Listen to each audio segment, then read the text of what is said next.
पहला सुबह में आप सबका स्वागत है। हमारे एक्सपर्ट्स हमारे साथ प्रकाश दीवान और नितिन मुरार का, लेकिन अब आपको तकनीकी राय देने के लिए हमारे साथ मानव चोपड़ा भी कार्यक्रम में शामिल हो चुके हैं, मोनार्क नेटवर्क के। उनसे भी राय लेंगे, लेकिन बाजारों के खुलने की तैयारी एक बार फटाफट नजर डाल देते हैं एशियाई बाजारों पर, जहां काफी मिला जुला शांत कारोबार होता हुआ दिख रहा है। थोड़ी तेजी थोड़ी मंदी। चलिए, शंघाई तो 1% नीचे से छोड़ दीजिए, हांगकांग निचले स्तर से रिकवर होता हुआ दिख रहा है, ये एक अच्छी बात है।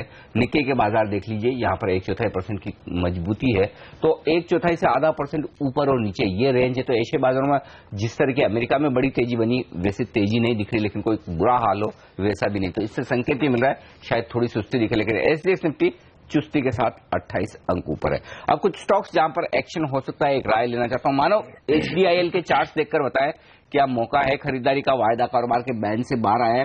28 तारीख को बोर्ड बैठक होने वाली है, जिसमें प्रमोटर्स को वारंट इशू किए जाएंगे, ये खबर आ रही है। क्या खरीदना चाहिए इसे?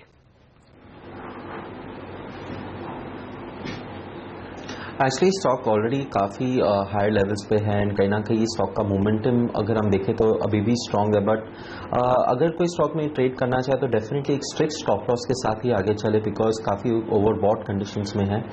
94 का इंपॉर्टेंट सपोर्ट है, तो 94 का एक स्टॉप लॉस इसके लिए काफ़ी एप्ट रहेगा, बिकॉज आई थिंक अगर ये स्टॉक को सपोर्ट सस्टेन करेगा तो यहाँ से अनदर 3 to 4% की एक शॉर्ट टर्म रैली आ सकती है। सो जो हमारा अपसाइड टारगेट रहेगा वो शॉर्ट टर्म पर्सपेक्टिव के लिए विल बी क्लोज टू 101। पूरे सेक्टर ने काफी अच्छा प्रदर्शन दिखाया है, HDIL, India Bulls, real estate. Prakash, आपकी टॉप पिक क्या होगी मुंबई की रियल एस्टेट पैक में? क्योंकि एक्सपेक्टेशंस यही है कि 31 मई तक बीएमसी ने जो प्रस्ताव दिया था उसके ऊपर जनरल बॉडी अप्रूवल दे दे और एफएसआई मुंबई की इंक्रीज हो। अब कैसे देखते हैं आप इस खबर को, और कौन सा पैक शेयर आपको पसंद है? तो डेफिनेटली इसमें इंडिया बुल्स को तो फायदा है ही है, तो इसके साथ साथ पेनिनसुला करके जो एक मुंबई स्पेसिफिक प्लेयर है, वहां भी उनके पास भी कुछ जमीनें पड़ी हैं जहां पे डेवलपमेंट की रुकावट आई हुई है, इस वजह से कि वो कमर्शियली वायबल नहीं है अगर एफएसआई लिमिटेड रहता है तो वो एक अनलॉकिंग, वैल्यू अनलॉकिंग का मामला है, वहां पे एक पॉजिटिव होगा। कंपनी थोड़ी सी इलिक्विड है स्टॉक, इसलिए ज्यादा लोग इसमें पढ़ते नहीं, बट फंडामेंटली ठीक ठाक है, कोई खराबी नहीं। But real estate as a sector अभी भी कुछ समय है even for it to rally. मतलब मुझे नहीं लगता कि इसमें ऐसे एक बहुत तेज रफ्तार से आएगा बढ़त, धीरे धीरे ही होगा जो इम्प्रूवमेंट है। तो बहुत जल्दबाजी इसमें लेने की ना करें। फिलहाल जल्दबाजी नहीं करें, खरीदारी करने के लिए आज से इंतजार करें, आराम से आप अपने लेवल से खरीदें। ये राय है रियल एस्टेट शेयरों के लिए। चलिए, शुरुआत हो चुकी है भारतीय बाजारों की। प्री ओपनिंग सेशन में बता दें आपको किस तरह की शुरुआत होती दिख रही है। आपके सामने पहली टिक इस वक्त सेंसेक्स और निफ्टी पर 161 अंक ऊपर, 130 अंक ऊपर है सेंसेक्स। निफ्टी 20 अंक ऊपर खुलने के संकेत देता हुआ। एलएनटी सिर्फ 10% ऊपर नजर आ रहा है। हालांकि रुपए की शुरुआत शांत हुई है, कली के लेवल के आसपास, तो रुपए में मजबूती नहीं है, कमजोरी नहीं है, एक पैसा मजबूत खुलता हुआ दिखा। तो करेंसी मार्केट से कोई खास रुझान नहीं है, रुझान सुस्ती के है। तो हम सुस्त खुलते हैं या फिर मजबूत, ये देखने वाली बात होगी। लेकिन सबसे बेहतरीन प्रदर्शन करने वाला स्टॉक है जिस पर आपको नजर रखनी चाहिए, वो है गेल। 10% ऊपर दिख रहा है प्री ओपनिंग सेशन की पहली टिक पर। अब एलएनटी 3.5% ऊपर है। बेल आज नतीजे पेश, बेल आज नहीं, सॉरी, बेल कल है। बेल 1% मजबूत दिख रहा है और यहां पर तेजी का माहौल बनता हुआ दिख रहा है। बीपीसीएल आज ये 1% मजबूत दिख रहा है। आइए, कमजोर क्या है? रिलायंस 4.5% कमजोर नजर आ रहा है पहली टिक पर, और अल्ट्राटेक 3%।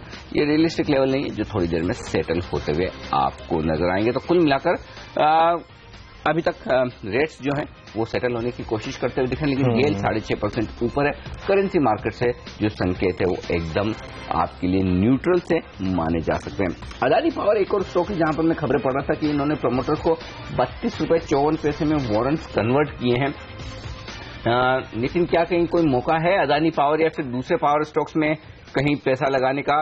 क्योंकि आज पावर ग्रिड के भी नतीजे आने वाले हैं और हमने देखा कि टाटा पावर ने दमदार प्रदर्शन किया, तो क्या खरीदेंगे, अदानी पावर या पावर ग्रिड में से कोई एक शेयर?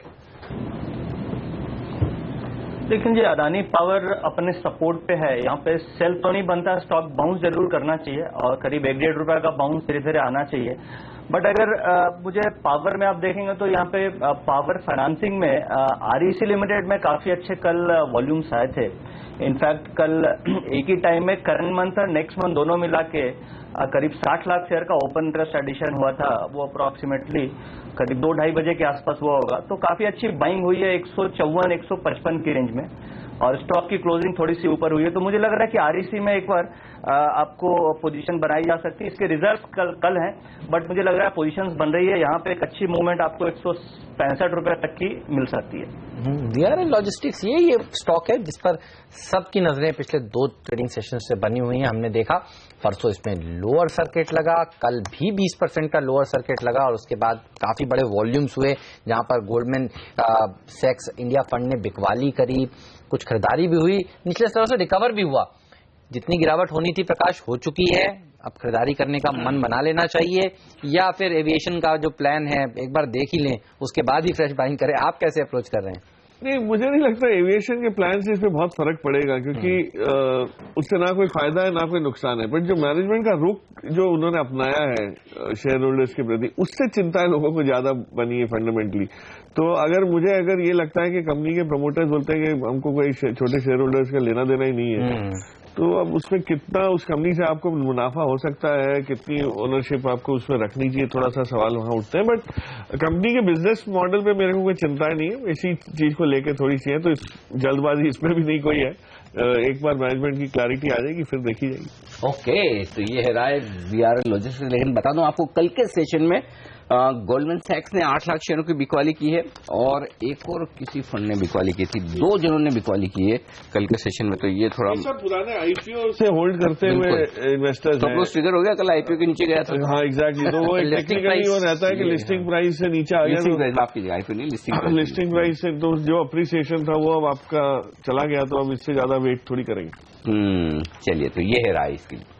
चलिए, अब वक्त है उस शेयर के बारे में जानने का जिसका आपको हमेशा इंतजार रहता है, जो आपको निवेश के लिहाज से बेहतरीन मौका देता है, यानी कि जैकपॉट शेयर। और आज का जैकपॉट शेयर लेकर फिर से जुड़ चुके हैं हमारे साथ आशीष वर्मा।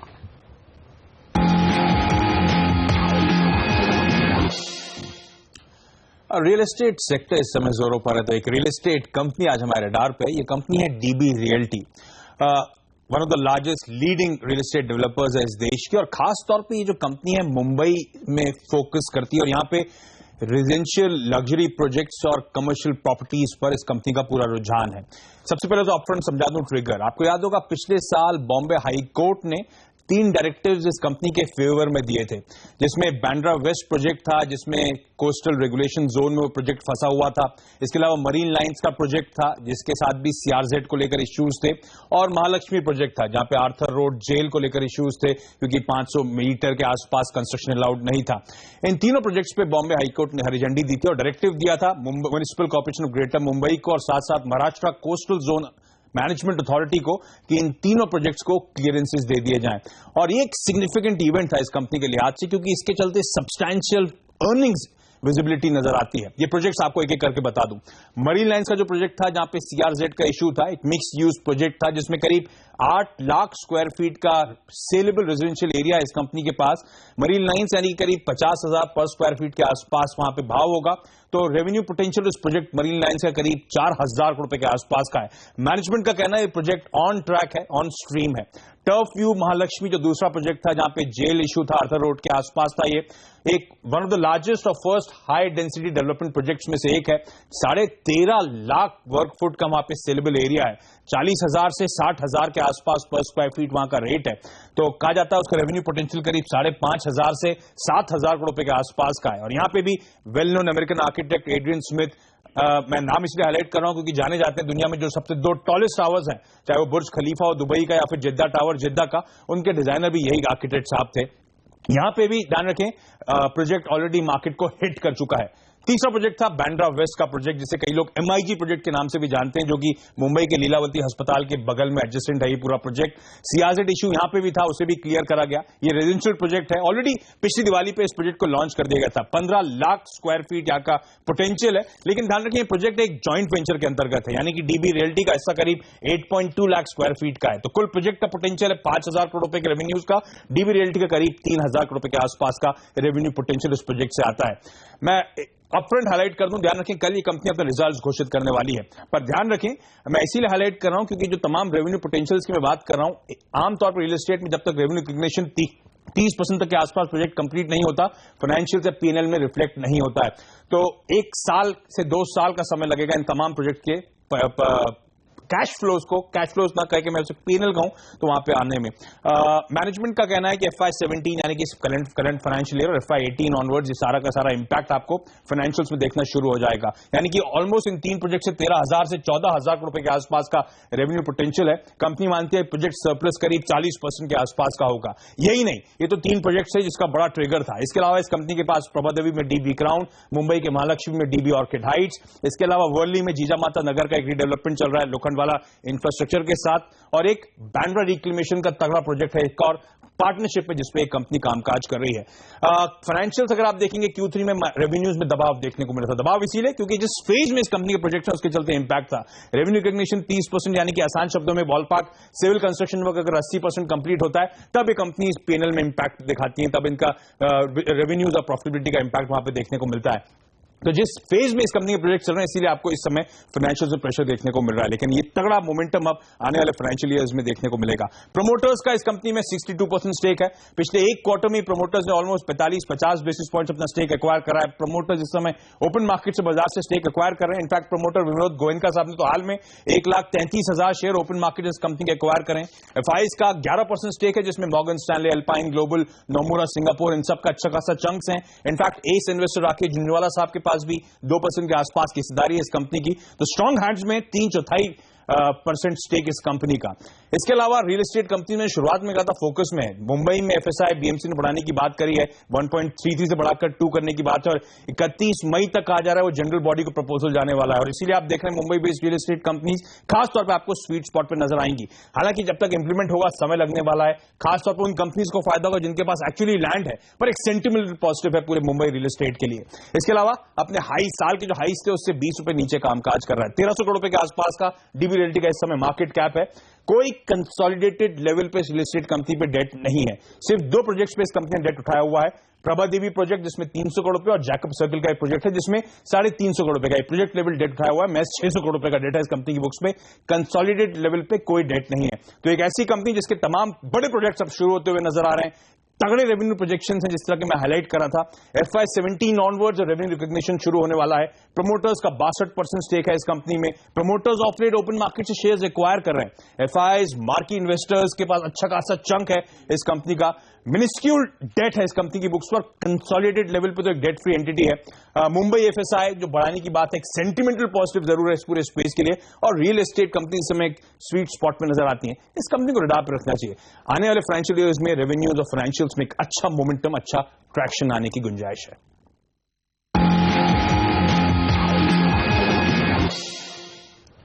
ओके, तो DB रियल्टी ये है आज का जैकपॉट स्टॉक, और प्री ओपनिंग सेशन में देखिए 3-3.25% मजबूती के साथ ये शेयर कारोबार कर रहा है। तो मुंबई की रियल एस्टेट कंपनियों पर नजर होनी चाहिए आपकी आज, और DB रियल्टी उसमें सबसे आगे नजर आ रही है। इसके अलावा देखिए कई सारी कंपनियां हैं जिन्होंने अपने नतीजे कल बाजार बंद होने के बाद पेश किए हैं। रतन इंडिया ने 11-12% मजबूती के साथ ये शेयर ऊपर खुलते हुए दिख रहा है। इंडिया बुल्स पावर के नाम से पहले ये शेयर जाना जाता था।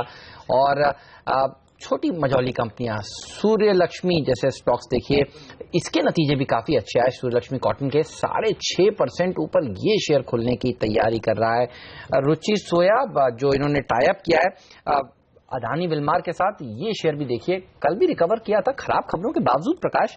और आज इस टाई अप का क्या लगता है, असर देखने को मिल सकता है इस स्टॉक में, और आप कैसे अप्रोच कर रहे हैं इस कंपनी को? नहीं, ये देखिए ये जो क्षेत्र है ये थोड़ा सा इग्नोर्ड है काफी समय से। जैसे हमने चाय, राइस, ये सब कंपनीज को डिस्कस किया है। जो सोया वाली जो सेगमेंट है ये कभी कभार उभरती आती है।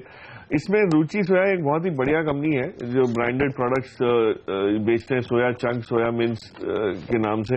और इसमें जो ये टाइप इन्होंने जो किया है इससे इनका फुटप्रिंट नहीं बढ़ जाएगा, क्योंकि प्रोडक्शन तो इन्होंने बढ़ाया है काफी समय से, एकरेज बढ़ता जा रहा है सोया का, बट उसको मार्केट करना भी टफ रहता है। तो ये अदानी के साथ जो टाइप है काम आएगा। एक ऐसी कंपनी JVL करके है, झुनझुनवाला वनस्पति, उसको भी आप देख सकते हो, वो भी सोया के फील्ड में है, वो भी बहुत स्केल वाली कंपनी है। इन्होंने शॉर्ट फॉर्म में क्यों रखा नाम? अगर पूरे रखा होता तो वैसे ही चल जाता सरनेम का डिस्क्लेमर हर बार देना पड़ता है कि राकेश जी की कंपनी नहीं है, पर JVL एग्रो भी एक उसी फील्ड की कंपनी अच्छी मानी जाती है। चलिए ठीक है, ये तो इन्वेस्टमेंट की बात हुई, लेकिन आज ट्रेडिंग के लिहाज से आपके लिए काम हो गए। स्टॉक 2020 का अपडेट देख लेते हैं इस वक्त।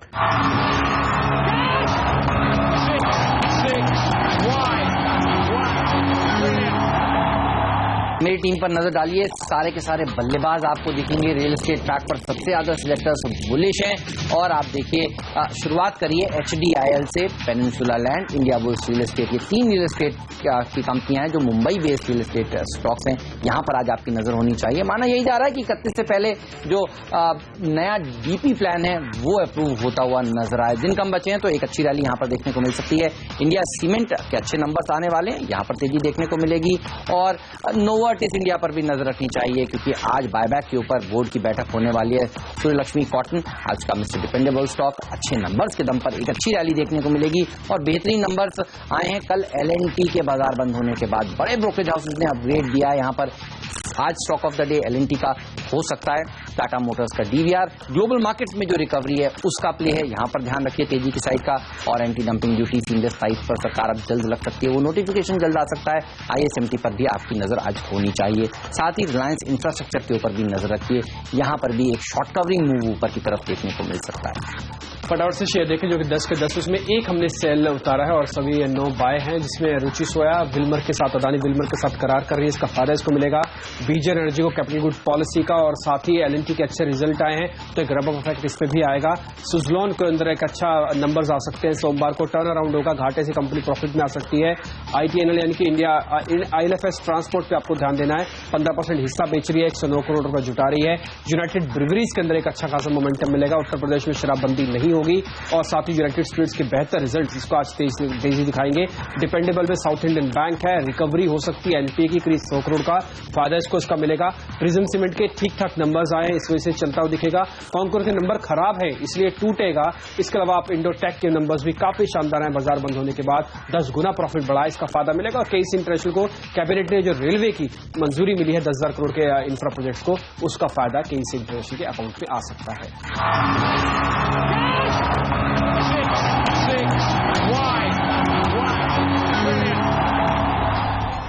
चलिए 20 शेयर आपने नोट कर लिया और अब उनका एक्शन देखने के लिए तैयार हो जाइए क्योंकि अब बचे हैं 10 सेकंड बाजारों के खुलने में। 127 अंक ऊपर है सेंसेक्स, प्री ओपनिंग सेशन में निफ्टी की दमदार शुरुआत 40 अंक ऊपर, SGX निफ्टी से कहीं बेहतर। पहली टिक आपकी स्क्रीन पर आती हुई सेंसेक्स और निफ्टी में इस वक्त मजबूत शुरुआत और आज का स्टार परफॉर्मर L&T 9% ऊपर है, 10% ऊपर, जो हम अंदाजा लगा रहे थे 10% के आसपास की तेजी, उतनी ही तेजी बनती हुई दिख रही है L&T में। एग्जैक्टली 10% का ऊपर का सर्किट लग चुका है, अब से कुछ सेकंड्स में ये सर्किट खुलेगा, उसके बाद स्टॉक के आगे और बढ़ने की गुंजाइश साफ होगी। 175 अंक ऊपर है सेंसेक्स, 26,000 के पार निकलता हुआ, और निफ्टी 7,975 पर 40 अंकों की मजबूती के साथ दमदार शुरुआत भारतीय बाजारों की, आधा से 0.5% ऊपर। L&T का सर्किट खुलता हुआ 11% का उछाल अब L&T में, भेल 1.5% मजबूत, टाटा मोटर्स में 1% का उछाल। ग्रेसिम, HCL टेक थोड़े स्टॉक्स ऐसे हैं जो कमजोरी के साथ शुरुआत कर रहे हैं। आइए वायदा कारोबार में पहले कमजोर शेयर बता दूं, कॉनकोर, कमिंस और EIL, 3 शेयर ऐसे हैं जो 2 से 3% गिरे हैं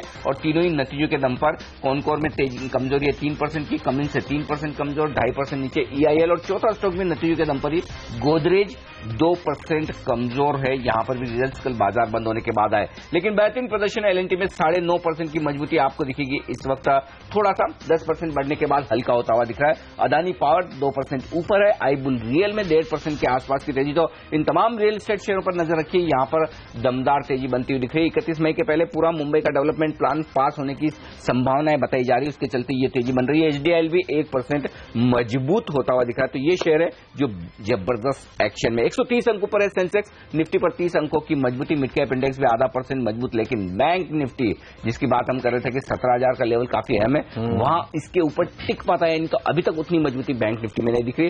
ये है शुरुआती कारोबार का हाल है। जो पूरी तेजी अगर बाजार में इस समय दिख रही है तो आपको एक ही शेयर की वजह से दिख रही है, आप ऐसा कह सकते हैं, वो है L&T का स्टॉक। कुछ ही देर में कॉन्ट्रीब्यूटर्स लाएंगे और आपको ये बात दिखाएंगे कि L&T कितना कॉन्ट्रीब्यूट कर रहा है आज निफ्टी को ऊपर ले जाने में। जी हाँ, सेंचुरी जड़ दी है, 100 रुपए ऊपर इस समय L&T ट्रेड करता हुआ नजर आ रहा है। आप कह रहे थे 9-10% ऊपर जाए तो शॉर्ट करना चाहिए, सही लेवल है क्या? बिल्कुल 100%। और एक और चीज बोलना चाहता हूं हेमंत, अभी मैंने नोटिस की 1410 से लेकर 1418 के बीच में L&T में बड़े सौदे होते दिखे वॉल्यूम के लिहाज से। यहां पर 4 बड़े ट्रेड मुझे नजर आ रहे हैं, नीचे में 1410, ऊपर में 1418, तो यानी कि इन लेवल्स पर बड़े इन्वेस्टर्स बिकवाली भी कर रहे हैं। आप देखिए किस तरह से 1433 का हाई बनाकर L&T 1400 पर आया है फ्यूचर्स में, और कैश में आप देखिए 1448 का हाई है और अब 1400 पे तो ऊपरी स्टोर से तुरंत फिसला भी है। चलिए, और आप देखिए अभी हमने आपको बताया था 9.5% ऊपर था और अब 8.5% ऊपर रह गया। तो एलएनटी में अब यहाँ पर पहली बात तो खरीदारी नई नहीं करनी चाहिए, ये राय निकल कर आती हुई, और अग्रेसिव ट्रेडर्स यहाँ पर शॉर्ट पोजीशन बना सकते हैं। लेकिन दूसरा सेक्टर जो सबसे अच्छा प्रदर्शन दिखा रहा है वो है रियल एस्टेट पैक। देखिए डीबी रियल्टी आज का जैकपॉट स्टॉक 2.5-3% मजबूत है। पेनिनसुला लैंड 2.5-3% मजबूती के साथ ट्रेड करता हुआ नजर आ रहा है। इंडिया बुल्स रियल एस्टेट में आज भी तेजी जारी है। एचडीआईएल 1% मजबूत है। तो ये रियल एस्टेट पैक देखिए मुंबई का खासतौर पर अच्छा प्रदर्शन दिखाता हुआ। इसके अलावा नजर रखिए ईआईएल पर 3% की कमजोरी देखने को मिल रही है, बेहद कमजोर नंबर आए, और एफएनओ का सबसे ज्यादा गिरने वाला शेयर यही है। और कंटेनर कॉर्पोरेशन ऑफ इंडिया भी हम आपको बता रहे थे हाउलर नंबर्स इन्होंने दिए हैं, और आप देखिए 3% के आसपास की गिरावट यहां पर भी देखने को मिल रही है। क्यूमिंस के भी नंबर्स कमजोर, 3% नीचे ये। पर आज जो टॉप 5 लूजर्स हैं एफएनओ में वो सब कमजोर नंबर्स के दम पर ही स्टॉक्स हैं। गोदरेज के नंबर्स भी, मार्जिन खासतौर पर बड़े डिसअपॉइंटमेंट हाथ लगाए। एक्सपेक्टेशंस थी कि थोड़े अच्छे नंबर्स आएंगे, लेकिन आप देखिए 2.5% कमजोर ये शेयर भी इसीलिए कारोबार करता हुआ पता नहीं। आज भी देखिए बाटा करीब 1.5% कमजोर है। तो ये शेयर है जो लगातार कमजोर होता हुआ नजर आ रहा है। लेकिन बढ़ने वाले शेयरों की बात करें तो गेल देखिए अच्छे नंबर्स के बाद 1.5% की मजबूती दिखा रहा है, और सीमेंट कंपनियों में तेजी बरकरार है। इंडिया सीमेंट तो ऊपर है ही, अंबुजा सीमेंट में भी तेजी देखने को मिल रही है। कच्चा तेल 50 के पार निकल गया है, वहां पर आप देखिए उसका फायदा शायद केन को मिलता हुआ नजर आ रहा है। 1-1.5% ऊपर है। और नजर रखेंगे फिर ऑफशोर कंपनीज पर भी, अबान पर, जीओएल ऑफशोर पर, ये किस तरह का आज प्रदर्शन दिखा रही हैं। आप देखिए जब कच्चा तेल ऊपर होता है तो जनरली ट्रेडर्स ऑफशोर कंपनियों में भी तेजी करते हैं।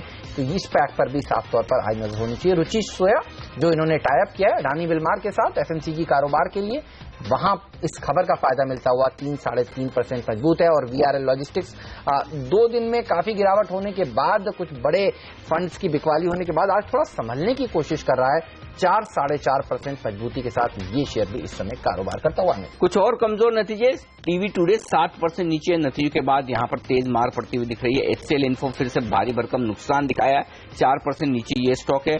ईआईएल की कमजोरी अब बढ़ती हुई 3.5% नुकसान के साथ ईआईएल ट्रेड कर रहा है। एक स्टॉक जो निचले सर्किट पर जा पहुंचा है वो है ग्लोबल वैक्ट्रा, नुकसान दर्ज किया है कंपनी ने, और 10% नीचे ये स्टॉक ट्रेड करता हुआ दिख रहा है। जीनस पावर एक और मिड कैप स्टॉक है जहां पर खराब नतीजों के बाद मार तेज पड़ती हुई दिख रही, 7% का नुकसान यहां पर है। सारेगामा ये एक और स्टॉक है जहां कई बड़े इन्वेस्टर्स ने पहले खरीदारी की थी, वहां पर अब नुकसान है 5% का। एस्ट्राजेनेका ये 5% नीचे, एबी फैशन 5% नीचे। तो नतीजे के दम पर काफी मार पड़ती दिख रही। कई स्टॉक में कमिंस देखिए 3% नीचे इस वक्त, थर्मेक्स 2% नीचे, ये तमाम स्टॉक। टाटा स्टील ये 0.5% नीचे इस वक्त आपको नजर आएगा, लेकिन अच्छे नतीजों के दम पर एक शेयर इंडोटेक ये 11% का उछाल दिखा रहा है, यहां पर अच्छी खरीदारी होती नजर आ रही है। और इस बीच नजर रखिए बैंक निफ्टी पर जो लाल निशान में फिसल चुका है। नजर रखिए बाजार पर 8,000 के नजदीक पहुंचने के बाद से ढीले होते दिख रहे हैं। 7986 है निफ्टी का आज का हाई, और वहां से अगर आप देखें तो लगभग 30-35 अंक नीचे निफ्टी आता हुआ दिख रहा है। तो सुस्ती, कमजोरी, प्रॉफिट बुकिंग, ये कुछ शब्द हैं जो आज की शुरुआत के लिए आप इस्तेमाल कर सकते हैं। और अगर आप इस समय नजर डालें एडवांस डिक्लाइन रेशियो पर तो आप देखेंगे कि एलएनटी अगर इतना मजबूत नहीं होता तो निफ्टी भी लाल निशान में होता। जी हाँ, एलएनटी ही आज संभालने की कोशिश कर रहा है मार्केट को। 22 अंक की तेजी तो देखिए एलएनटी की वजह से देखने को मिल रही है, 15 अंक ऊपर है इस समय निफ्टी। अगर इसे हटा दे तो बाजार दरअसल कमोवेश लाल निशान में ही होता। एक अच्छी रैली देखी जा चुकी है। ये बताइए इस समय बाजार खुला है, स्टेबलाइज हुआ है, आज अब किस तरह से अप्रोच करना चाहिए प्रकाश? नहीं, जैसे पहले भी हम कह रहे थे बाइंग ऑन डिप्स की स्ट्रैटेजी रहेगी, तो कोई इस लेवल पे या इससे ऊपर के लेवल्स पे उससे आप मायूस ना हो जाए, क्योंकि स्टॉक स्पेसिफिक लेवल्स अलग है, मार्केट बहुत अलग इंडिकेट कर रहा है। और आप अच्छे रिजल्ट्स के बलबूते जो स्टॉक्स जैसे चल रहे हैं उसमें देखिए फंडामेंटली चेंजेस जहां आ रहे हैं कि आगे चल के, जैसे उज्जीवन फाइनेंशियल का रिजल्ट कल आया था, उन्होंने डिविडेंड भी पहला एक अपना अनाउंस कर दिया लिस्टिंग के बाद तुरंत ही।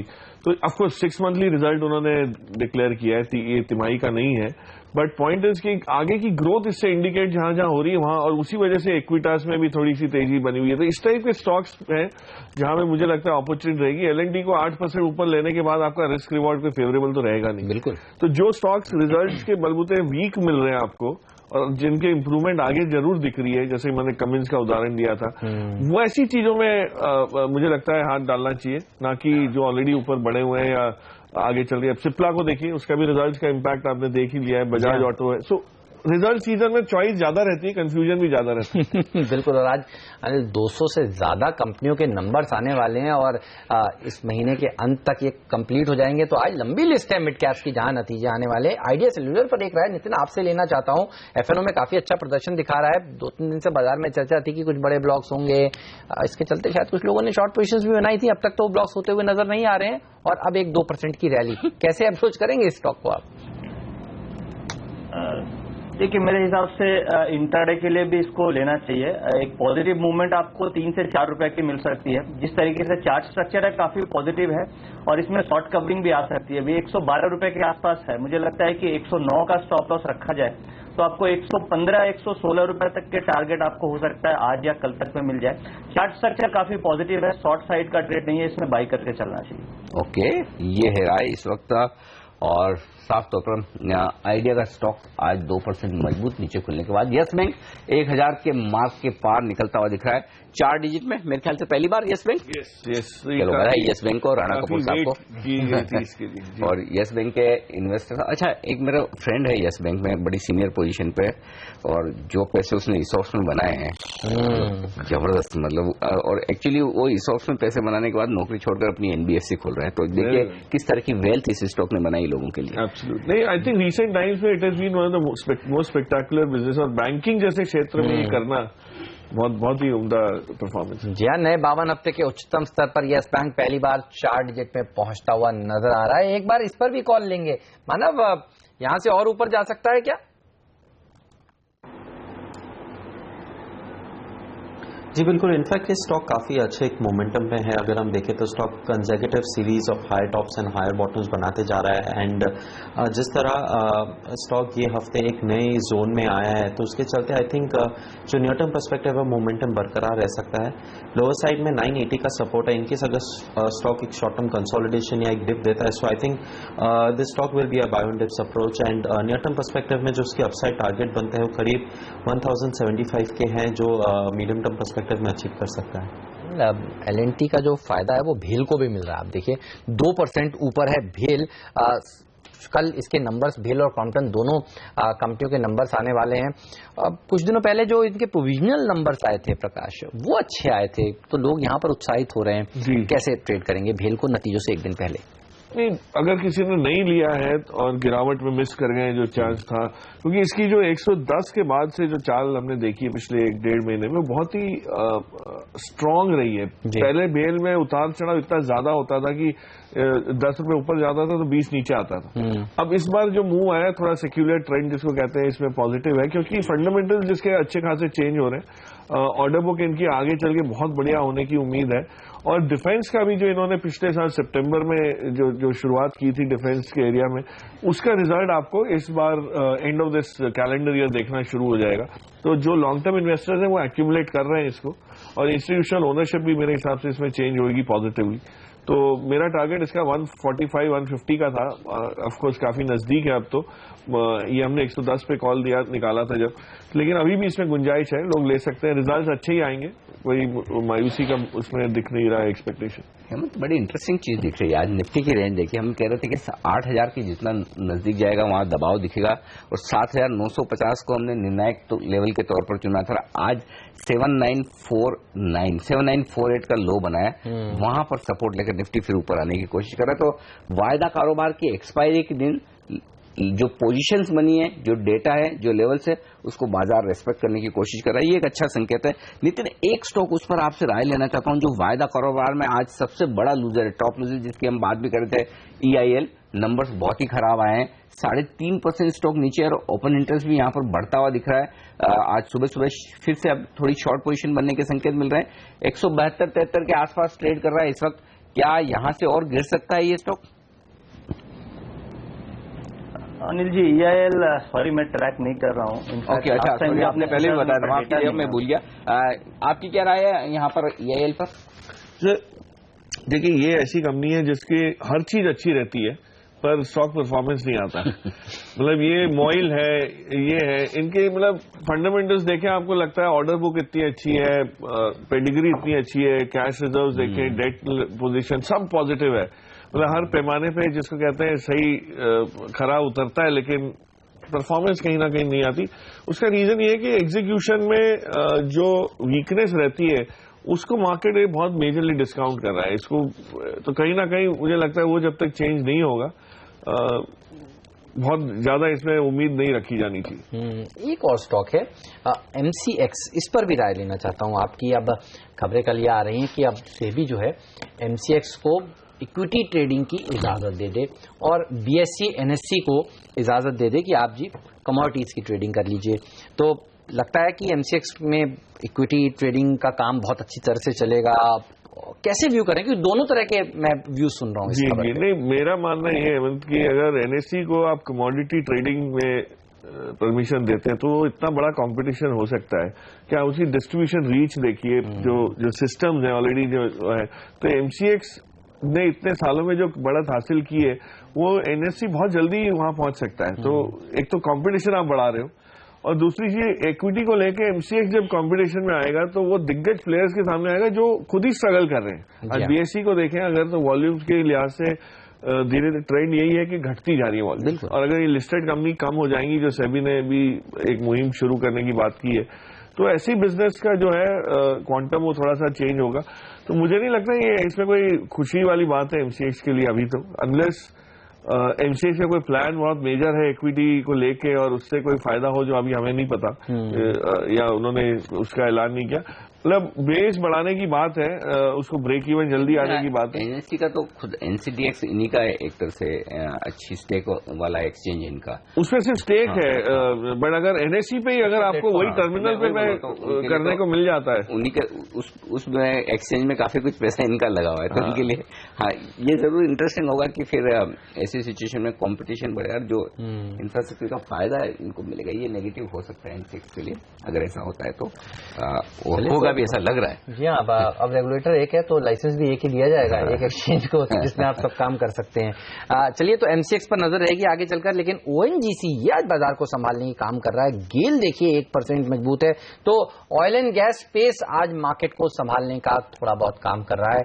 मजबूती देखने को मिल रही है इन दोनों ही स्टॉक्स में। नितिन, आपको कौन सा ज्यादा अच्छा लग रहा है इन दोनों शेयरों में?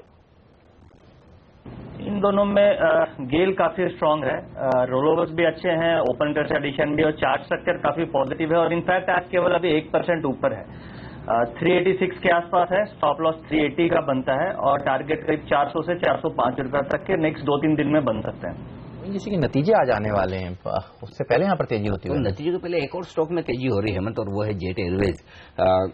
कल से थोड़ा एक्शन में आना शुरू हुआ, बाजार के मूड की वजह से हुआ है, नतीजों की वजह से हुआ ये तो पता नहीं, थोड़ी मजबूती आती दिखे। दिन के हाई पॉइंट पर इस वक्त 4% मजबूत चल रहा है। मानव ये बताए जेट एयरवेज के चार्ट्स क्या कह रहे हैं, क्या एक्सपायरी के दिन और साथ ही नतीजों के दिन दोनों चीजें हैं, कोई ट्रेड बनता है, यदि हाँ तो किस तरफ, और क्या स्टॉप लॉस टारगेट होंगे आपके?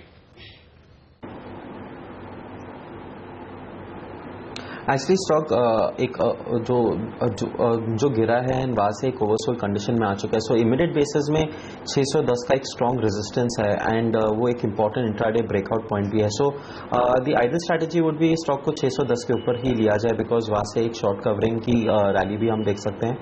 कहीं ना कहीं अगर 610 तोड़ेगा तो लोअर साइड में 600 का स्टॉप लॉस लगाइए, एंड अपसाइड में स्टॉक में एक मोमेंटम आ सकता है जो एटलीस्ट 625 से 630 के शॉर्ट टर्म टारगेट्स हम देख सकते हैं। ऑलराइट, चलिए, तो ये रहा जेट पर आज इसके नतीजे आने वाले हैं, नजर रहेगी इस कंपनी पर भी। यूनाइटेड स्पिरिट्स, BPCL, नाटको फार्मा, कई कंपनियां हैं 200 से ज्यादा छोटी मझौली और बड़ी कंपनियां जिनके नंबर्स आज आने वाले हैं। लेकिन इस नोट पर अपने विशेषज्ञों से विदा लेंगे। प्रकाश जी, नितिन जी, मानव जी, आप तीनों का शुक्रिया समय निकालने के लिए और आज इस चर्चा में शामिल होने के लिए। और नजर रखिए L&T पर, वापस मजबूती इसमें बढ़ने लगी है, 9.25% ऊपर इस समय L&T ट्रेड करता हुआ 120 रुपए की रैली यहां पर निकल कर आई है। चलिए, एक और एक्सपर्ट को शामिल करते हैं। कोटक म्यूचुअल फंड के फंड मैनेजर पंकज टिब्रेवाल साहब हमारे साथ जुड़ चुके हैं। टिब्रेवाल साहब, स्वागत है आपका CNBC आवाज पर। अच्छी रैली पिछले 2 दिनों से देखने को मिल रही है सर, क्या लगता है मोमेंटम कंटिन्यू रहने वाला है? अब तो FIs और DIs दोनों खरीदारी के मोड में आ गए हैं। हमारा ये मानना है कि नियर टर्म में मार्केट एक रेंज के अंदर ही रहेगा, चाहे वो 7500, 7600 से 8000, 8100 जो भी बात कर ले। और जून महीने में नियर टर्म में काफ़ी सारे इवेंट्स हैं जो हमें वॉच आउट करने होंगे, specially global events. Fade meeting है, ब्रिटेन एग्जिट्स की बात चलेगी, वहाँ रेफरेंडम होगा, प्लस अपने यहाँ मॉनसून के एक्चुअली देखे जाएंगे कि क्या हालचाल है फ्रॉम स्काईमेट के पर्सपेक्टिव से और IMD के पर्सपेक्टिव से। तो ये नियर टर्म में ये मार्केट को एक दिशा देगी। आने वाले 3-4 महीनों में हमें ये देखना है कि RBI गवर्नर का एक्सटेंशन, FCRB जो NRB बॉन्ड्स हैं वो कैसे रोल ओवर होते हैं। तो इन सब पर अगर हम देखें तो नियर टू मीडियम टर्म में हमें लगता है कि मार्केट्स एक रेंज के अंदर रहेगा, but medium to long term हमें लग रहा है देश में काफ़ी काम हो रहा है। ये गवर्नमेंट रियली में एक ग्राउंड लेवल पर हार्ड वर्किंग कर रही है और हम आपके चैनल के थ्रू आपके दर्शकों को वार वार ये लास्ट 3-4 महीने से कह रहे हैं कि ground level reality actually pickup हो रही है, इकोनॉमी में ग्रीन शूट्स अर्ली दिखाई दे रहा है और वो इस बार नतीजों में हमें दिखाई दिया है काफ़ी सारी कंपनियों में। खासतौर से किन सेक्टर्स के नतीजे में आपको ये ग्रीन शूट्स दिख रहे हैं सर? अगर हम बात करें तो कई कैपिटल गुड्स कंपनियों में दिखाई दिया है, कई कंस्ट्रक्शन लेड कंपनियों में दिखाई दिया है, कई कंज्यूमर डिस्क्रिशनरी कंपनियों में दिखाई दिया है। तो हमें लग रहा है कि अर्ली साइंस ऑफ रिकवरी, चाहे वो आप कमर्शियल व्हीकल्स बोलें, ऑयल मार्केटिंग कंपनीज के प्रोडक्ट कंजम्पशंस बोलें, कि कमर्शियल व्हीकल सेल्स बोलें, सीमेंट बोलें और ऑटोमोबाइल्स बोलें, ये सब में अगर आप नतीजे देखें तो अबव एक्सपेक्टेशन इस क्वार्टर में रहे हैं। एंड हमारा ये मानना है कि ये अर्ली साइंस है। नेक्स्ट 2-3 तिमाही में आने वाले तिमाहियों में अगर ये मोमेंटम इकोनॉमी में जारी रहा तो मार्केट्स को एक अर्निंग के थ्रू जो लास्ट 2-3 साल डिसअपॉइंटमेंट रहा है उसे एक दिशा मिलेगी। प्लस अगर हम निफ्टी कंपनियों के जितने भी कंपनियों के नतीजे देख रहे हैं उसमें अगर मैं PSU बैंक्स और corporate lenders, private sector banks को भी हटा दूं तो एक्चुअली प्रॉफिट ग्रोथ इस क्वार्टर करीबन अर्ली डबल डिजिट में रहा है। वो काफ़ी इनकरेजिंग है आफ्टर सो मेनी क्वार्टर्स। अभी फ्यू कंपनीज के और नतीजे आने बाकी है, बट ब्रॉड बेस्ड अगर देखा जाए तो इस बार earnings upgrade have outseeded the downgrades. तो क्लियरली एक वो जो माहौल है वो अर्निंग्स के नजरिए से काफी ठीक लग रहा है। तो अपग्रेड ज्यादा हैं डाउनग्रेड के बनस्पत। और आज का सबसे बड़ा जो प्रदर्शक दिखाने वाला शेयर है LNT है। 10.5% की तेजी होती हुई दिन के हाईएस्ट लेवल के वापस ये करीब पहुंच गया है। 8-9-10% ऊपर खुला, थोड़ा सा नीचे आया, वापस से देखिए रिकवर होता हुआ ये शेयर नजर आ रहा है। ये बताइए कैपिटल गुड्स सेक्टर में जिस तरह से अब वापस से होप्स जगने लग रहे हैं, खास तौर पर दिग्गज कंपनी LNT अगर इस तरह के कॉन्फिडेंस जताने की बात करती है, गाइडेंस को लेकर ऑटो कंपनियों के नंबर्स अच्छे आ रहे हैं, तो आपको लग रहा है कि ग्रीन शूट्स दिख रहे हैं इकोनॉमी में और ये तेजी आगे और बढ़ सकती है? क्लियरली अनिल जी, हेमंत जी, अगर आप देखें तो हमारा ये मानना है कि अगर ये साइकिल को रियली अगर स्ट्रेंथ मिलना चाहिए तो वो इंफ्रास्ट्रक्चर से ही मिलेगा। और लास्ट 1-1.5 साल में ये गवर्नमेंट ने जितने भी कदम उठाए हैं वो इंफ्रास्ट्रक्चर को स्ट्रेंथन करने के लिए उठाए हैं। उसके अब थोड़े परिणाम हमें ऑलरेडी ग्राउंड लेवल पर दिखने लगे हैं। आप जितनी भी इंफ्रास्ट्रक्चरी कम कैपिटल गुड्स कंपनी की कमेंट्री देखें फोर्थ क्वार्टर को तो काफ़ी इंकरेजिंग है और वो खुद बोल रहे हैं सामने से कि जो डिमांड मोमेंटम एकदम स्लो डाउन हो गया था वहाँ कहीं ना कहीं पिकअप है। और ये कंपनियां जिन्होंने लास्ट 3-4-5 साल में अपने बैलेंस शीट को प्रोटेक्ट करके, कैश फ्लो को प्रोटेक्ट करके डाउनटर्न में इन्वेस्ट किया है, वो इस साइकिल के बड़े घोड़े होंगे। और जो कंपनियों ने अपने बैलेंस शीट को लेवरेज रखा है, जो डेट के वेंटिलेटर पर है, उनमें थोड़ा तकलीफ आने वाले समय में भी रहेगा। हो सकता है वो पार्टिसिपेट नहीं कर पाए। तो ये कैपिटल गुड्स सेक्टर में भी हमें बहुत स्टॉक स्पेसिफिक होके अच्छी कंपनियों के साथ खेलना होगा जहां लीडरशिप पोजीशन है, बट डिमांड मोमेंटम क्लियरली हमें अपटिक की तरह दिख रहा है। जस्ट एक कैविएट यहाँ मेंशन करना चाहूँगा कि अप्रैल मई में थोड़ा सा स्लो डाउन का एक फीलिंग है क्योंकि जो heat wave across the country prevail कर रही है वो थोड़ा कंस्ट्रक्शन एक्टिविटी को स्लो डाउन किया है। वाटर लेवल्स भी कई जगह पर कम है जो कंस्ट्रक्शन एक्टिविटी को थोड़ा सा स्लो डाउन किया है। बट ओवरऑल डिमांड मोमेंटम में हमें कोई भी प्रॉब्लम नहीं दिख रहा है। अगर लास्ट ईयर देखें तो road contracts one of the largest awards हुए हैं लास्ट 5 साल में। रेलवे में केपेक्स जारी है, 95,000 करोड़ लास्ट ईयर केपेक्स किया, इस बार का बजट एस्टिमेट 1.25 लाख करोड़ है। क्लियरली पावर में हम देख रहे हैं पावर फॉर ऑल 2019 के लिए किस तरह काम हो रहा है, कोल सरप्लस क्लियरली हमें दिख रहा है, कोल इंडिया किस तरह प्रोडक्शन। तो अगर हम सब चीज को जोड़ें तो कहीं ना कहीं एक मोमेंटम बिल्डअप हो रहा है, अर्ली साइंस है। अब इसे देखना है कि ये कैसे कंटिन्यू करते आने वाली तिमाहियों में और किन कंपनियों के थ्रू इन्हें खेलना चाहिए। बिल्कुल, तो ये राय है बाजार और तमाम सेक्टर पर। पंकज जी, बहुत बहुत शुक्रिया आपका हमारे लिए वक्त निकालने के लिए और हमें ये सब कुछ बताने के लिए। लेकिन बता दें आपको, मोदी सरकार के 2 साल पूरे हो चुके हैं और इन 2 सालों में जो सबसे ज्यादा सुर्खियों में रहे मंत्री वो है सड़क और परिवहन मंत्री नितिन गडकरी। जी हाँ, इस दौरान उन्होंने हाईवे सेक्टर के लिए काफी कुछ काम किया है। इस साल प्रतिदिन 41 किलोमीटर रोड बनाने का उन्होंने टारगेट रखा है। इतना ही नहीं, फंडिंग की समस्या को लेकर जो कुछ भी आ रही है सामने, उसे सुलझाने के लिए भी उन्होंने काफी कुछ योजनाएं बनाई है। आइए सुनते हैं ये एक्सक्लूसिव बातचीत नितिन गडकरी के साथ।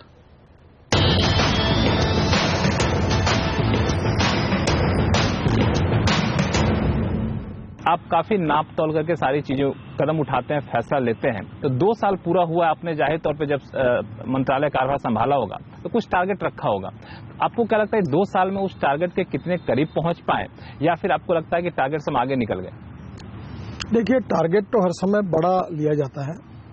मैंने 30 किलोमीटर पर डे रोड बनाएंगे ऐसा टारगेट रखा था, पर 24-25 तक ही जाएंगे ऐसा लगता है। वैसे मैंने 12,000 किलोमीटर के रोड कॉन्ट्रैक्ट इस समय हमने दिए हैं और मुझे ऐसा लगता है कि अगले साल के लिए मैंने ये तय किया है कि 26 मार्च से अगले 26 मार्च तक, जैसे अभी तक हमारा 2.5 लाख करोड़ के काम हुए हैं, हम करीब 5 लाख करोड़ के काम करेंगे। और इस समय मैंने ये भी तय किया है कि कम से कम रोड कंस्ट्रक्शन में 41 किलोमीटर पर डे के हिसाब से नेक्स्ट ईयर हम लोग काम करेंगे। अब देखो, ये टारगेट तो सामने रखा है, ये समय बताएगा कि ये पूरा। तो आप जानबूझ के टारगेट काफी ऊंचा रखते हैं ताकि पहुंचते पहुंचते कुछ करीब तक पहुंच जाए। अब तो मैं ये कहूंगा कि टारगेट तो रखा हुआ है, पर ये उसके पीछे स्वाभाविक रूप से भावना यही है कि हम लोग उसको पूरा करें। लेकिन एक जो बात मुझे समझ में नहीं आ रही कि जितना आप टारगेट रख रहे हैं, जो आपने पैसे की बात बताई कि 1 साल में इतने रोड प्रोजेक्ट को अवार्ड कर देंगे, तो फंडिंग माना जा रहा है कि इस सेक्टर में एक बड़ी समस्या के तौर पर उभर कर सामने आया है। क्योंकि पहले जो बाधाएं थी वो आपने दूर की 2 साल में, इसमें कोई शक नहीं है, लेकिन पैसे की समस्या, पूंजी की समस्या अभी बनी हुई है। कितनी बड़ी चुनौती है? देखिए, हमारे क्षेत्र में 403 प्रोजेक्ट स्टेट और NHAI के दोनों सब मिलाकर हमारे सेक्टर में है। ये 403 प्रोजेक्ट कम से कम बंद पड़े, जिसकी कीमत करीब 3,85,000 करोड़ थी। हमने 41 प्रोजेक्ट टर्मिनेट कर दिए और मुझे इस बात की खुशी है कि लगभग अब 10-12 प्रोजेक्ट को छोड़कर 25 से 1,000 करोड़ थे, हमने लगभग सब प्रोजेक्ट लाइन अप किए हैं और मुझे लगता है ये भी प्रोजेक्ट 1-आध महीने में हम सॉल्व करेंगे और इसमें निश्चित रूप से मार्ग निकलेगा। तो इस प्रोजेक्ट को सॉल्व करने के बाद तो उनका तो रोड ब्लॉक तो दूर हो गया, लेकिन आपने जो 25 लाख करोड़ का एक फिगर दिया कि अगले 3 साल में इतने निवेश की अपेक्षा आप रखते हैं, तो ये पैसा आएगा कहां से? आपको लगता है इतना निवेश करने के लोग तैयार रहेंगे? पहली बात तो ऐसी है कि ये सागरमाला में 12 लाख करोड़ की इन्वेस्टमेंट हम एक्सपेक्ट कर रहे हैं। इसमें से 4 लाख करोड़ जो है पोर्ट लेड डेवलपमेंट पर है। विशेष रूप से पोर्ट के लिए रोड बनेंगे, पोर्ट के लिए रेलवे बनेगी और ये सब PPP मोड में होगा और पोर्ट का पैसा इसमें बैंकों से कर्जा लेकर हम करेंगे। दूसरी ओर करीब 8 लाख करोड़ की इन्वेस्टमेंट, 27 इंडस्ट्रियल क्लस्टर हम बनाना चाहते हैं पोर्ट में, उसके ऊपर भी 12 लाख करोड़ की। इसके साथ साथ हम कम से कम 15 लाख करोड़ के रोड बनाना चाहते हैं, इसमें एक्सप्रेस हाईवे है। इस बार हाइब्रिड मोड में अभी हमने 17 प्रोजेक्ट साइन किए हैं। मेरा विश्वास है कि आने वाले समय में हम कम से कम हाइब्रिड मोड में करीब 200 प्रोजेक्ट्स आने वाले साल में हम निकालने की कोशिश मतलब जो करंट फिस्कल ईयर है उसमें आप 200 प्रोजेक्ट हाइब्रिड मोड में निकालेंगे। हाँ। टोटल कितना कॉन्ट्रैक्ट देने का आपने लक्ष्य रखा है, अनुमान है इस चालू कारोबार? अगले साल में हम लोग 5 लाख करोड़ का टारगेट रखकर जा रहे हैं। अब देखिए, प्रोजेक्ट बहुत से तैयार भी है, कुछ जगह पर हमको फॉरेस्ट एनवायरमेंट के क्लियरेंस, लैंड एक्विजिशन पूरी करना और यूटिलिटी शिफ्टिंग, रेलवे ओवरब्रिजेस के प्रॉब्लम्स हैं। तो मुझे लगता है कि ये सब क्लियरेंस हुए बिना हम प्रोजेक्ट देते नहीं, क्योंकि पिछले बार केवल लैंड एक्विजिशन के प्रॉब्लम के कारण प्रोजेक्ट अटक गए थे। तो सब क्लियरेंस लेकर हम लोग प्रोजेक्ट करेंगे और इसको स्पीड बढ़ाने की मैं कोशिश कर रहा हूँ। तो मुझे लगता है कि शायद हम इसमें निश्चित रूप से यशस्वी होंगे। हालांकि इसमें कोई शक नहीं, काफी तेजी से जो प्रोजेक्ट अटके पड़े थे उसको आपने मंजूरी दी है, लेकिन अभी भी करीब 22 से 23 प्रोजेक्ट कह रहे हैं 25 से 30 हजार करोड़ रुपए का अटका पड़ा है। आखिर इसमें दिक्कतें क्या आ रही है? क्या आपको लगता है इस प्रोजेक्ट को अब हम लोग नहीं मंजूरी दे सकते हैं, कैंसिल करना पड़ेगा कि नहीं, इसमें भी संभावना बनी हुई है? नहीं, सब प्रोजेक्ट हो गया। अब थोड़ा सा सिस्टम में कभी मीटिंग के लिए समय लगता है, कभी मिनट्स कंफर्म करने में समय लगता है, पर धीरे धीरे एक एक जगह पर आइडेंटिफाई करके हम हमारे सिस्टम को सुधारने की कोशिश कर रहे हैं। प्रधानमंत्री ने यही कहा है कि हमारे सिस्टम को ट्रांसपेरेंट बनाए, टाइम बाउंड बनाए, रिजल्ट ओरिएंटेड बनाए और सिस्टम में अकाउंटेबिलिटी रहे। तो स्वाभाविक रूप से हमारा प्रयास है कि ऐसे जो हमारे यहाँ गतिरोध है, अवरोध है, उसको कम करने के लिए हम लगातार कोशिश कर रहे हैं और इसीलिए सिस्टम इम्प्रूवमेंट हुई है। इसके कारण ही मैं आपको ये कह रहा हूँ कि अब 41 किलोमीटर तक हम जाएंगे। तो 41 किलोमीटर खैर आपने फिर से लक्ष्य रखा है, जो 30 किलोमीटर था पूरा नहीं कर पाऊँ, उसमें अलग चुनौतियां रही होंगी। एक जो चुनौती मुझे दिख रही है फंडिंग पे फिर से आपसे पूछूंगा, क्योंकि अभी बैंक लोन देने को लेकर काफी ज्यादा कंजूसी बरत रहे हैं, क्योंकि खासतौर जो मामला आए विजय माल्या समेत दूसरे मामले आए हैं, तो बैंकों पर एक मनोवैज्ञानिक दबाव भी कह सकते हैं। तो जो लोग लोन डिफॉल्ट कर पा रहे हैं उसमें से बड़ी संख्या रोड हाईवे सेक्टर की भी है, तो उनको बैंकों से फिर से लोन मिल सके ताकि वो अपने प्रोजेक्ट को फिर से जीवित कर सके, चला सकें, इसके लिए आपकी तरफ से कोई कोशिश? देखिए, हम लोग एक फाइनेंस मिनिस्ट्री और पीएमओ की तरफ अभी हमने सभी डिपार्टमेंट की नोट भेजी है कि बैंक अब लोन नहीं देती, फाइनेंशियल क्लोजर 9 महीने नहीं होता है। तो हमने भी एक, जैसे पावर ट्रेडिंग कारपोरेशन है, फाइनेंस कारपोरेशन है, वैसे अब इंफ्रास्ट्रक्चर फाइनेंस कारपोरेशन हमने खोलनी चाहिए ताकि बाहर से इन्वेस्टमेंट लाकर उसके थ्रू भी हम लोगों को फाइनेंस कर सकें। अब देखिए, मुझे लगता है थोड़ी सी तो अड़चने आ रही है अभी के समय में, क्योंकि स्वाभाविक रूप से कोई अकाउंट अगर एनपी हो जाता है तो कभी कभी मीडिया में चर्चा होती है, कभी सीवीसी की बात होती है, कभी सीबीआई की बात होती है, कभी कंपाउंड इंटरेस्ट और पेनल इंटरेस्ट अगर माफ किया तो कोर्ट में चैलेंज होता है। तो इसलिए बैंक के मैनेजर और अधिकारी निर्णय करने के लिए डर रहे हैं। ये स्थिति अच्छी नहीं है। तो इसमें हमें विश्वास का वातावरण तैयार करना होगा और सिस्टम को इसमें जो ईमानदारी से काम करे उनको सपोर्ट करना होगा और जो बोनाफाइड मिस्टेक्स है उसको माफ करना होगा और जो मैलाफाइड मिस्टेक होगी उसके लिए कार्रवाई करनी पड़ेगी।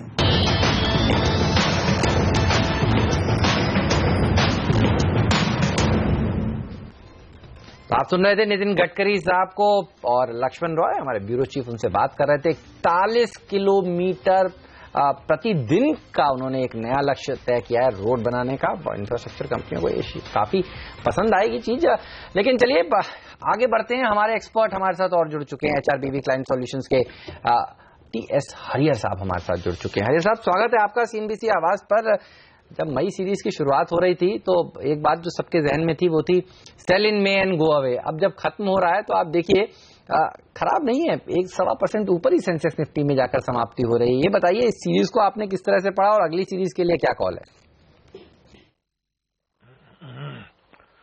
देखिए, पहली बात तो जब सीरीज शुरू हुआ था तब भी मैंने आपके चैनल में कहा था कि ये पूरा सीरीज शायद 7,700 से 8,000 के रेंज में रहेगा और हमारा मानना है कि शायद इसी रेंज में ये सीरीज शायद एक्सपायर भी हो जाएगा। Probably closer to 7,900 I think we should see an expiry. तो मुझे नहीं लगता कि कोई खास उस व्यू में बदलाव आया है। जहां तक अगले सीरीज का सवाल है, मेरे ख्याल से कुछ अच्छे ट्रिगर्स आए हैं। पहली बात तो मॉर्गन स्टैनली ने इंडिया को अपग्रेड किया, वो एक पॉजिटिव है। दूसरी बात यह है कि ये जो कैपिटल गुड्स कंपनी के रिजल्ट हैं, जैसे एल&टी का रिजल्ट कल आया था, इसमें हमें एक margin expansion about 240 basis points देखने को मिला है। Growth in top line and bottom line देखने को मिला, जो कि it's a very good signal as far as revival of capital cycle is concern. मेरे ख्याल से जून सीरीज में सबसे बड़ा जो क्वेश्चन मार्क रहेगा वो ये रहेगा कि आरबीआई क्या करता है और फेड क्या करता है। बिकॉज आई थिंक 5 तारीख को आरबीआई की मॉनेटरी पॉलिसी रिव्यू है और 15 तारीख को फेड मीट है, तो इन दोनों पर नजर बना रहेगा। मेरे ख्याल से 15 तारीख के बाद ही शायद कोई क्लैरिटी आएगा कि मार्केट का डायरेक्शन किस तरह से होगा। 7 तारीख को है आरबीआई की पॉलिसी, लेकिन उससे पहले हरियर साहब आपने एक इंटरेस्टिंग बात की कि 7,900 के आसपास शायद एक्सपायरी हो, तो क्या आज आप उम्मीद करें कि निफ्टी यहां से इन लेवल से करीबन 1% फिसल सकता है? ना, I think it's entirely possible, क्योंकि आप पिछले 2 दिनों में देखोगे तो कल आई थिंक निफ्टी लगभग 190 पॉइंट ऊपर था और आज आई थिंक शायद ऊपर 40-50 पॉइंट ऊपर है। तो आई थिंक इतना जब रैपिड बाइंग आया है और खास करके काफी हद तक ट्रेडर्स का पैसा है, क्योंकि आप यदि एफआईआई बाइंग देखोगे तो कल सिर्फ 480-490 करोड़ था और डीआईआई बाइंग लगभग 330 करोड़ था। तो जितना भी आई थिंक एग्रेसिव बाइंग हुआ वो ट्रेडर्स का हुआ है और मैं मानता हूं कि considering the uncertainty of the RBI policy and FOMC policy, लोग ज्यादा लॉन्ग पोजीशंस कैरी फॉरवर्ड नहीं करेंगे, आज क्लोज करके जाएंगे। तो आई थिंक लास्ट 1 घंटे में हमें डेफिनेटली थोड़ा क्लोजर ऑफ पोजीशन देखने को मिलेगा, जिससे मार्केट नीचे आ सकता है। तो आई थिंक 79-20 के रेंज में शायद हमें एक्सपायरी मिलना चाहिए। आपने कुछ देर पहले अर्निंग्स की बात करी हरियर साहब, हमने देखा मोटा मोटी ऑटो कंपनियों ने भी काफी अच्छे नंबर्स पेश किए हैं, सीमेंट कंपनियों के नंबर्स अच्छे रहे, इवन कैपिटल गुड्स की बात आप कह रहे थे, एल&टी ने अच्छा प्रदर्शन दिखाया है। अब क्योंकि अर्निंग सीजन खत्म होने वाला है, इस महीने के लास्ट तक सारे नंबर्स आ जाएंगे बचे हुए, अगर आपको कहना हो, सम अप करना हो, अर्निंग सीजन कैसा रहा सर, तो क्या कहेंगे? एज पर एक्सपेक्टेड लाइंस रहा या थोड़ा सा एक्सपेक्टेशन से ज्यादा रहा? देखिए, अर्निंग्स में 2 बातें हैं। यदि मैं सारे सेक्टर्स को मेजर करूं तो आपने काफी अच्छे सेक्टर्स का जिक्र किया। मिसाल के तौर पे आपने कहा सीमेंट, कैपिटल गुड्स, मैं एक और सेक्टर ऐड करूंगा, फार्मा। देखिए, सारे सेक्टर्स को आप देखोगे तो आई थिंक एक चीज साफ नजर आया है कि जो टॉप लाइन ग्रोथ है और बॉटम लाइन ग्रोथ है वो शायद ऑन एक्सपेक्टेड लाइन से स्लाइटली बेटर है, पर जो पॉजिटिव सरप्राइज आया है वो मेरे ख्याल से ऑपरेटिंग मार्जिन पे आया। मैं आपसे 1 मिनट में फिर से बात करूंगा। इस बीच गोदरेज इंडस्ट्रीज के चेयरमैन अदिति गोदरेज साहब बात कर रहे हैं अपने नतीजों के बाद, सुनते हैं क्या कहना है उनका। Our chemicals business profit before interest and tax for Q4 was up 61%, and for the year 2015-16 was up 114%. Godrej Properties had its best year ever on all parameters. Highest ever booking value for the year at over 5,000 crores. So new property booked during the year was over 5,000 crores. And net profit for the year for Godrej Properties was up 21% to rupees 231 crore.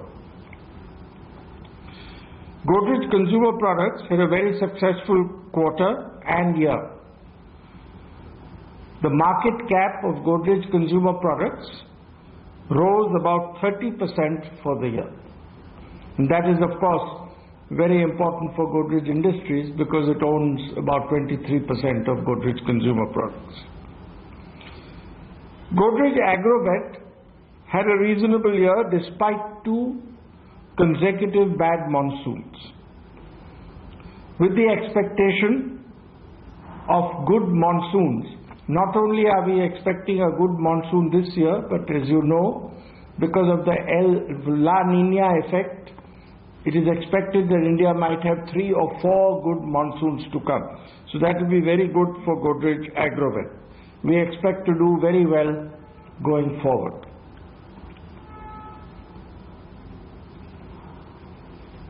We've had 4 recent acquisitions during the last 6 months.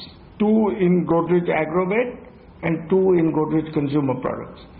In Godrej Agrovet, we took over a majority stake in Creamline Dairy.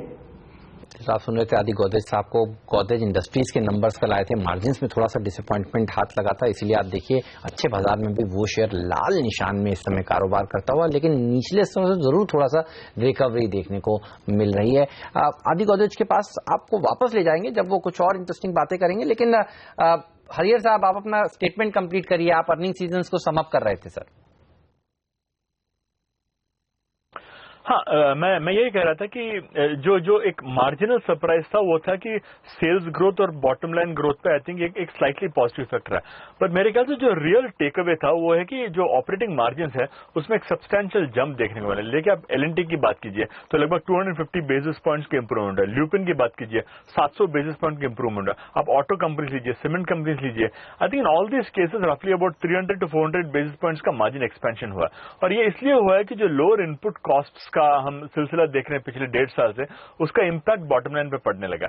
तो मेरे ख्याल से सबसे जो बड़ी बड़ा take away है, the major learning from this quarter has been that operating margin पे एक अच्छा पॉजिटिव फर्क पड़ा है, which is good for valuation of companies. Okay, ये है राय इस वक्त तमाम इन शेयरों पर नतीजों के लिहाज से, लेकिन जो आज का स्टार परफॉर्मर है नतीजों के लिहाज से वो तो है एल&टी, और एल&टी ने जिस तरह से दमदार परफॉर्मेंस और गाइडेंस दी उसके बाद स्टॉक भागता भी दिख रहा है। क्या पूरे सेक्टर की री रेटिंग होने की संभावना है? कल भेल के भी नतीजे आएंगे, क्या निवेश का मौका बचा है इन दोनों स्टॉक्स में अभी भी?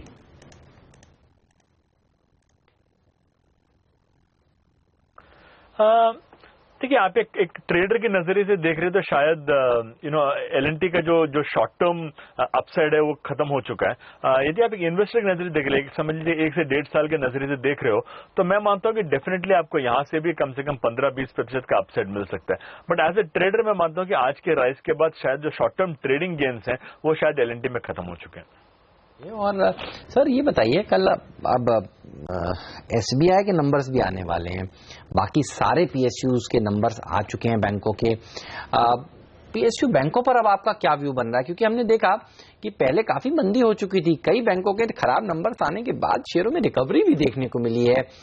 क्या खरीदना चाहेंगे इन स्तरों पर PSU बैंक्स को, या आपको लगता है कि अगले 2 तिमाहियां और एक बार देख लेते हैं नतीजे कैसे आते हैं? क्या व्यू है सर?